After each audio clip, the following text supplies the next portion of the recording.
Hello, everybody. Welcome to another video. Today, I have a 2023 NFL first round mock draft where we will be going through a few different scenarios that you guys probably haven't seen before, but I think are possible. So I thought a little bit outside of the box with this one, and I also didn't want to get too far ahead of myself, and I didn't want to be too normal. So I kind of chose the middle realm where I think some things can happen, where I think like some of it's very predictive, a lot of it is based on needs. That's kind of just what I do. So moving into the draft, here at number one, I think the new consensus has ended up being Bryce Young to this point. And then I was like, okay, if Texans are really mindset on Bryce Young, right, and they don't like CJ Stroud, say they don't, do you want to bank on the upside of Anthony Richardson, or do you want an edge rusher like Will Anderson with the high ceiling and floor? I think for me, I'm going to go Anthony Richardson here. You're still looking for that QB1. I think Anthony Richardson, the sky is the limit for him. And I did no trades in this, and I was curious if I should have, and I was kind of like, man, I don't know. Just went with Will Anderson here at number 3, best defensive player that doesn't have maybe a little bit of concerns, same character concerns as Jalen Carter or anything like that. Dream scenario here for the Colts at 4, a facilitator, a point guard, an accurate thrower in CJ Stroud that you cannot miss on. And Jalen Carter at 5. Good. We're kind of speeding down. Jalen Carter, great players. Number 1 on some people's boards, actually, in this process going on.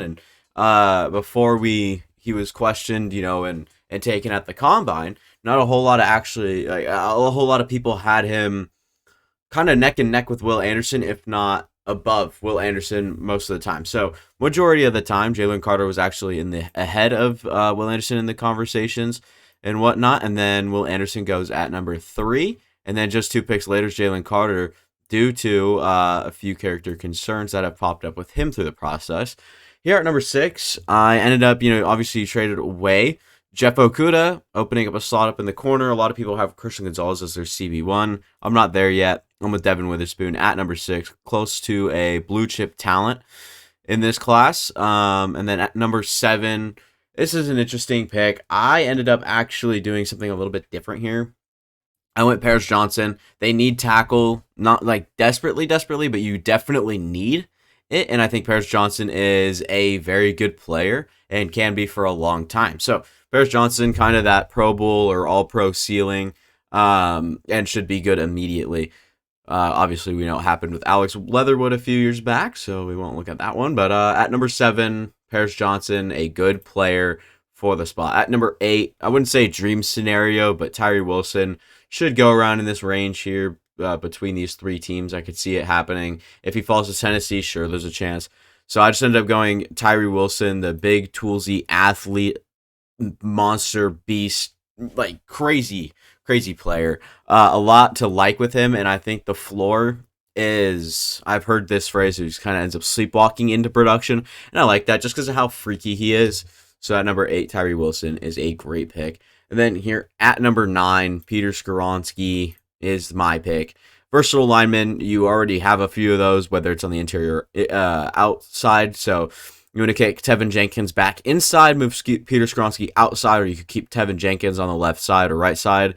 You obviously got Nate Davis, Lucas Patrick, who you're probably going to want to replace. And that might be by kicking Skoronski into where Cody Whitehair's playing and Whitehair moves to the center. Whole bunch of things going on. Age is a factor there on that offensive line, so I ended up just going Peter Skoronski, versatile offensive lineman, and whatnot. And then here at number 10, it just made too much sense to go Christian Gonzalez. A good player, falls to 10.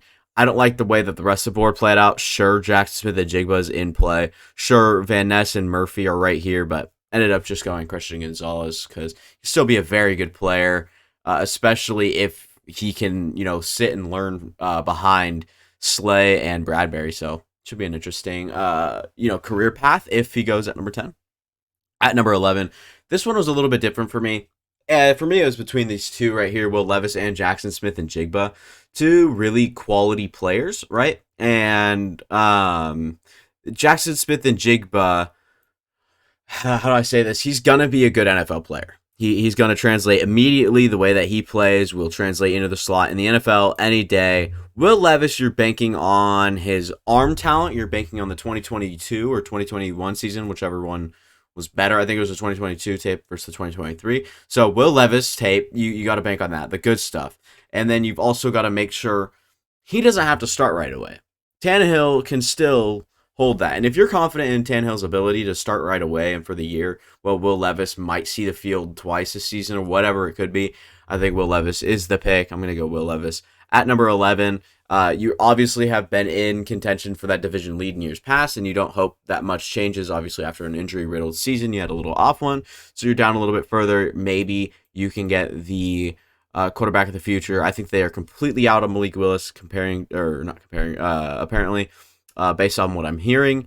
Then at number 12, I got really fun and interesting, and I actually ended up going Myles Murphy. This guy tested unbelievable at his pro day. I'm surprised he's not getting more hype. I think he ran in the early 4.5s. At his size, that is not human. Just simply not human. Really good player. Another guy that's tape kind of fell off. It is what it is. At 12, you're still getting a great player. I just like the player Myles Murphy a lot, and I think if a team likes him enough, he will get taken in this range. At number 13, just making sure I got it right, I went Broderick Jones. A little run on tackle here with Darnell Wright. And I'll kind of go over the Broderick Jones pick. Broderick Jones apparently isn't as good. He's a great athlete, but he's raw. They like to use that word raw. And I think that, sure, you want to win right away, but you also want the ceiling of Broderick Jones over the floor of Darnell Wright, who seems to be a fundamentally sound, good right tackle that can get the job done for you, who I took for New England. But Broderick Jones, a little bit more raw, a lot of athlete in that body and product right here in Broderick. So should be the pick here at number 13. I'd have him over Darnell Wright, but just by a hair. It's not close, or it's really close for me. It's not a tough decision. Here at number 15, obviously Jackson Smith-Njigba's on the board, but I was like, well, when was the last time we drafted a wide receiver in the first round? And slid all the way down to Van Ness's name. I was like, okay, Van Ness will be the pick at number 15. Easy as that. Then at number 16, things just started to kind of click. I went Joey Porter Jr. And then with Pittsburgh at 17, this for me got a little difficult because I was actually considering a Nolan Smith pick here. Maybe Brian Branch falls off the board. But instead, I ended up just drafting towards needs. Pat Pete's not going to be alive forever. You lost Cam Sutton in free agency. So Deonte Banks, the Maryland corner, is going to Pittsburgh. So love to see that there for them. I've had him going to the Washington Commanders in the past. Falls one more pick down. Ends up going right here. Now this one, a lot of explanation comes for this pick right here with my guy, Quentin Johnston. Imagine, I know Marvin Jones is there, but imagine you have Amon-Ra St. Brown.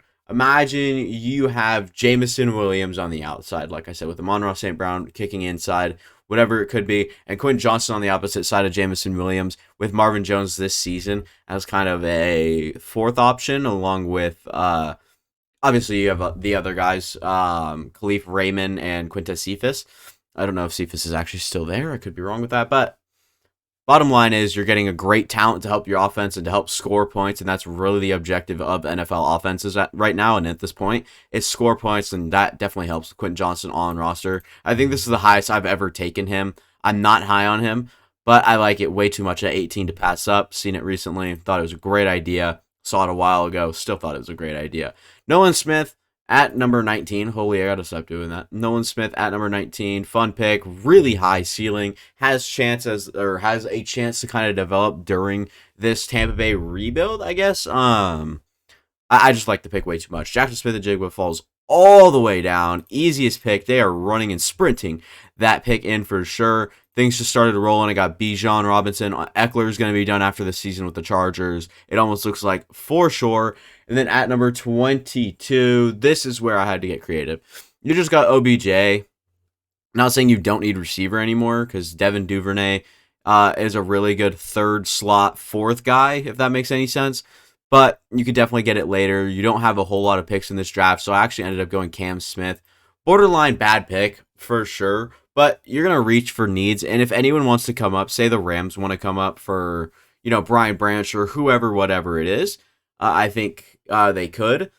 And maybe that'd be a chance to move down and get one of these corners. I just picked him over Emmanuel Forbes too. Manny Forbes is just not great for me. All right, I just got to say that, not great for me. Here at 23, this came really easy as well. Just Jordan Addison, a separator to play the slot with Osborne and Jay Jettas on the outside. You could put Addison outside or inside, and do whatever you want with Osborne and Reger or whoever you may draft in the rest of this draft. So that one came really easy, and then this is the most popular pick in the draft for me and for a lot of people. I think Brian Branch at 24. Dude, it's just so good with the positional value that has to do with the team and landing spot as well and the range. I think that he's just a really good player. It falls to 24 to positional value and falls into this realm of players and teams because he's just so good. But you also, like I said, positional value. Maybe he goes higher. I can still see that for sure. I don't think he drops below this pick, though, if he's available. I just don't think it's easy to pass up on him. Sure, you can look at receiver, maybe go with that. Maybe you can go tackle, whatever, if someone remains on the board. Anton Harrison, a lot of people are actually quite fond of him. For me right here at 25, it was O'Cyrus Torrence. Just a really good guard. Power, can over-aggress sometimes, so whatever. It's coachable. I just did that. Michael Mayer was the next pick for me. I love Jake Ferguson, but unfortunately not a lot of people do. Sure, all the Cowgirls fans and the Cowboys might think differently. Maybe they think that Peyton Hendershot and Jake Ferguson are there for the future, but I think Michael Mayer is just a good player at 26, too good to pass up. At 27, like I mentioned earlier, Anton Harrison, a lot of people are quite fond of him, and I'm just going to go with Anton Harrison here. Build for the future, build for now, build for, a good Buffalo team. So there's that, and then here at 28, got boring, went Dalton Kincaid, which had to happen. And then here, I actually ended up going Brian Brzee. I don't think I've done this one. I've thought about it plenty of times, but I was like, it doesn't feel right?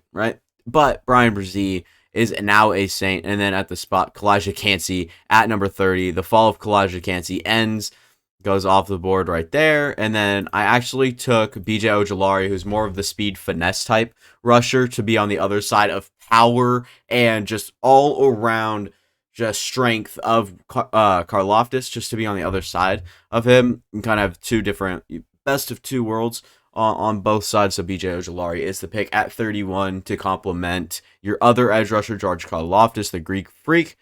Well, I'm pretty sure that's what they call him. And then my last pick of the draft right here, it actually ended up being Mozzie Smith. They can get tackle later. I don't think tackles really go in this range. You just snag a nice, good player with high upside with Mozzie Smith at this point. So that'll be all for me. Thank you guys for watching. Hopefully you guys enjoyed. 2 or 3 round mock drafts coming up really soon. And then I want to do like a fun mock draft where I basically put consensus behind and reach on a bunch. So I don't know what I'll do, but yeah, it should be fun to do that once I get around to a good idea. Might come out tomorrow, whatever. But that'll be all for me. Thank you guys for watching. I do appreciate it every little bit.